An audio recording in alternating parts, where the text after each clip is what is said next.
ولا تقولوا لمن يقتل في سبيل الله أموات بل أحياء ولكن لا تشعرون۔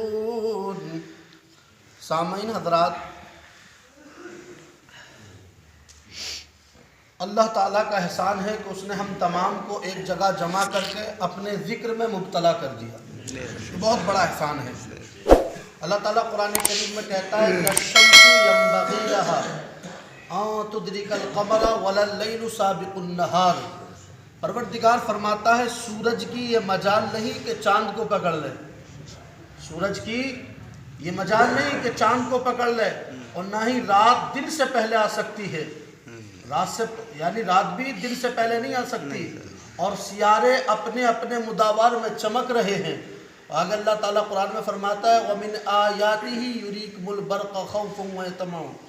اللہ تبارک و تعالیٰ اگلی آیت کریمہ میں ایک اور مقام پر ارشاد فرماتا ہے کہ اللہ تبارک و تعالیٰ کا یہ احسان ہے، اور اب تبارک و تعالیٰ ہم کو آزماتا ہے، اور یہ اللہ تبارک و تعالیٰ خود ارشاد فرماتا ہے کہ وہ تمہیں خوف زدہ کر کے بادلوں کے ذریعے پانی برساتا ہے، مردہ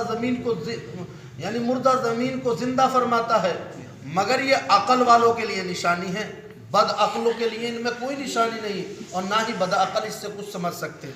محترم حضرات، کی جو آیت کریمہ ہے، پھر میں آپ سے ایک بات اور عرض کر دوں کہ آپ حضرات بالخصوص عشاء میں ضرور رہا کریں، کیونکہ عشاء میں وقت مکمل ہوتا ہے، مسائل یا دیگر مسائل یا کچھ بات یا مسئلہ بات کی جا سکتی ہے طویل بیچ میں۔ محترم حضرات، یہ آیت کریمہ نازل ہونے کی وجہ کس کے حق میں ہوئی، کیوں ہوئی؟ تو آپ سن لیجئے، اس کا شان نزول یہ آیت شہداء کے حق میں ہوئی۔ مسلمان کی قسمت بھی خوب ہے، اللہ تعالیٰ نے مسلمان کے دونوں ہاتھوں میں لڈو رکھا، اگر کٹ جا تو شہید ہے اور مار دے تو غازی۔ بے شک اللہ تعالیٰ کا احسان ہے، مگر اے مسلمان تو اپنے کلچر کو بھول گیا، اپنے مقصد کو بھول گیا، اپنے لکش اپنے ٹارگیٹ کو بھول گیا۔ ہر مذہب اپنے اپنے مذہب کو بلندی دینا چاہتا ہے، اپنے پروجیکٹ کو بلندی دے رہا ہے۔ مذہب اسلام میں رہنے والے ایک ایسے انسان ہیں جو اپنے مذہب کو پیچھے کرنے کی سازش ہے، اپنے مذہب کو طریقہ مصطفیٰ پر چلنا چھوڑ رہے ہیں۔ حتیٰ کہ تمام لوگ مصطفیٰ جان رحمت کے دائرے میں چلیں تو یقیناً مذہب اسلام غالب آ جائے گا، اور مذہب اسلام تو اب مٹ نہیں سکتا، چاہے مسلمان کوشش کر لے یا کافر کر لے، اس لیے کہ جب یہ 313 کے ہاتھوں میں تھا جب نہ مٹا، اب کیسے مٹے گا؟ فانوس بن کے جس کی حفاظت ہوا کرے، شمع کیا بجھے جسے روشن خدا کرے۔ بے شک محترم حضرات، یاد رکھنا یہ آیت کریمہ شہداء عام طور پر جانتے کسے کہتے ہیں؟ جو تیز تلوار کے ذریعے، کسی چاقو کے ذریعے اپنی گردن کو، اپنے ہاتھوں کو، اپنی زبان کو، اپنے جسم کے خطے کو جس شخص نے جدا کر دیا ہو وہ شہید ہوتا ہے۔ اور شہید کا مقام ایسا ہے، میرے سرکار فرماتے ہیں شہید ابھی اگر شہید ہو جا تو ان کی روحیں پرندوں میں ڈال دیتی ہیں اور وہ جنت میں سیر کرتی ہیں۔ شہید کا مقام ہے۔ اے انسان، تو یہ تدبیر کرتا ہے کہ مسلمان ایسے ہی ہو جائے گا؟ اگر موت کا وقت بھی تیرے قریب ہو گیا اور پورا زمانہ مل کے تجھے کلمے کی تلقین کرے تب بھی کلمہ نصیب نہیں ہو سکتا اگر گناہ کی دلدل میں رہا تو۔ کچھ لوگ سوچتے ہیں صاحب میرے ابا حضور یا میری امی کو میں کلمہ پڑھاؤں گا ہو جائے گا۔ یاد رکھنا، بظاہر کلمہ پڑھنے کا نام ایمان نہیں ہے، اور اگر تو تلقین کتنی بھی کر لے، اگر انسان نے خطائیں کی ہیں تو بظاہر کلمہ کتنا بھی پڑھ لے، در حقیقت مسلمان اور ایمان اس کے دل میں نقش ہوا ہی نہیں۔ محترم حضرات، آپ جانتے ہیں حضرت فضیل بن عیاض کو، حضرت فضیل بن عیاض رضی اللہ تعالیٰ عنہ اللہ کے مقدس ولی ہے۔ میں یہ بتا رہا ہوں کہ کتنا بھی تلقین کر لو کلمے کی نہیں مل سکتی جب تک کہ دنیا پر ہی اس نے کلمے کو نہ مانا ہو اور اس کا اقرار نہ کیا ہو۔ حضرت فضیل بن عیاض کرتے ہیں ایک میرا شاگرد تھا، وہ مر گیا، اس کے مرنے کے بعد میں اس کے قریب پہنچا، مرنے کے قریب ہوا تو میں اس کے قریب پہنچا اور میں قریب کھڑے ہو کر کہنے لگا، میں اس کے سامنے کلمے کی تلقین کرنے لگا تو جانتے وہ کیا کہتا تھا؟ اے فضیل، مجھے کلمے کی تلقین نہ کرو، مجھ پر بوجھ ہو رہا ہے، مجھ پر بوجھ ہو رہا ہے۔ اور حضرت فضیل کہتے ہیں میرے شاگردوں میں عظیم شاگرد تھا، بڑا شاگرد تھا، مرتبے پر فائز تھا، مگر آج اس نے ایسا کہہ دیا موت کے وقت کہ مجھے کلمے کی اب ضرورت نہیں ہے۔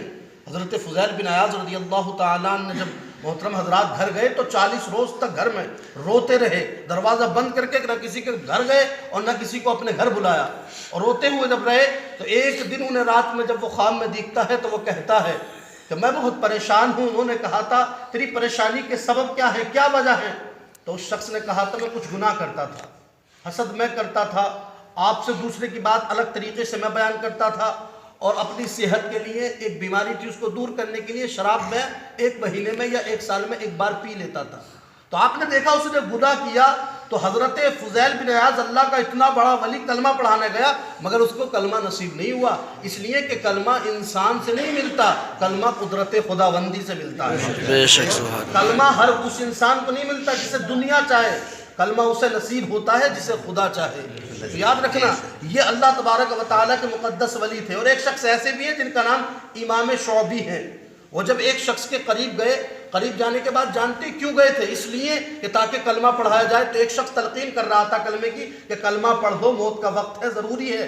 تو محترم حضرات اور ایمان کو یاد رکھنا, موت آتی پریشانی میں. لوگ سوچتے ہیں صاحب ہمارے ابا بہت پریشانی میں تھے, ہماری اماں. یاد رکھنے یہ کوئی غلط بات نہیں. اور کسی کو جنت نما انسان ہو جائے تو بھی وہ جنتی ہے, ایسا ضروری نہیں جنتی ہو گیا یا تمہاری تدبیر سے ہی جنتی ہو گیا, ایسا کچھ نہیں ہے. اور مومن اکثر پریشانی میں ہی انتقال کرتا. اور مصطفیٰ خود فرماتے ہیں اللہ جب مجھے موت واقع ہو تو میں بیمار ہوں, یا موت دے تو شہادت کی موت دے, یا میں بخار کی حالت میں ہوں. محترم حضرات کچھ بخار کی حالت میں, کچھ امراض میں بھی موت آنا, دیوار میں گر جانا, دیوار کے اوپر گر جانا, پانی میں گر جانا, آگ لگ جانا, ان تمام چیزوں سے بھی اللہ تعالیٰ شہادت کا منصب فائز فرماتے ہیں. بے شک.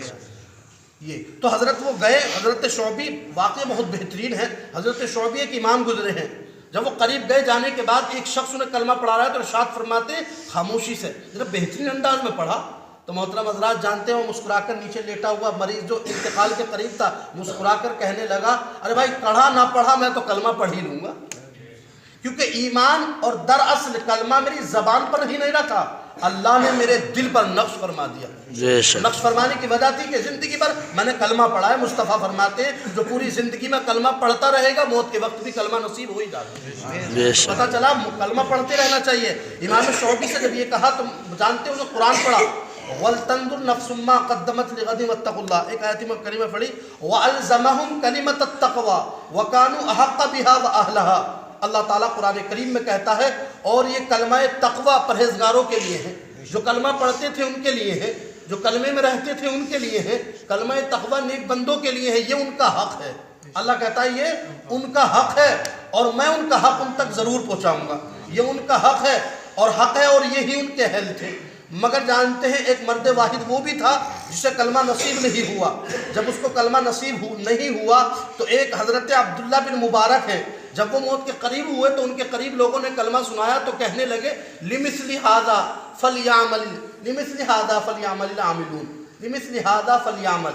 وہ کہتے ہیں کہ بھئی ایسا ہی عمل کرنا چاہیے ہر انسان کو. اور جب ان کا انتقال ہوا تو جانتے ہیں یعنی ایسا لگا لوگوں کو کہ واقعی اللہ تبارک و تعالیٰ نے جو ان کی روح جیسے قبض کیے ویسی روح کسی کی قبض نہ کی ہوگی. یہی شہید کا عالم ہے.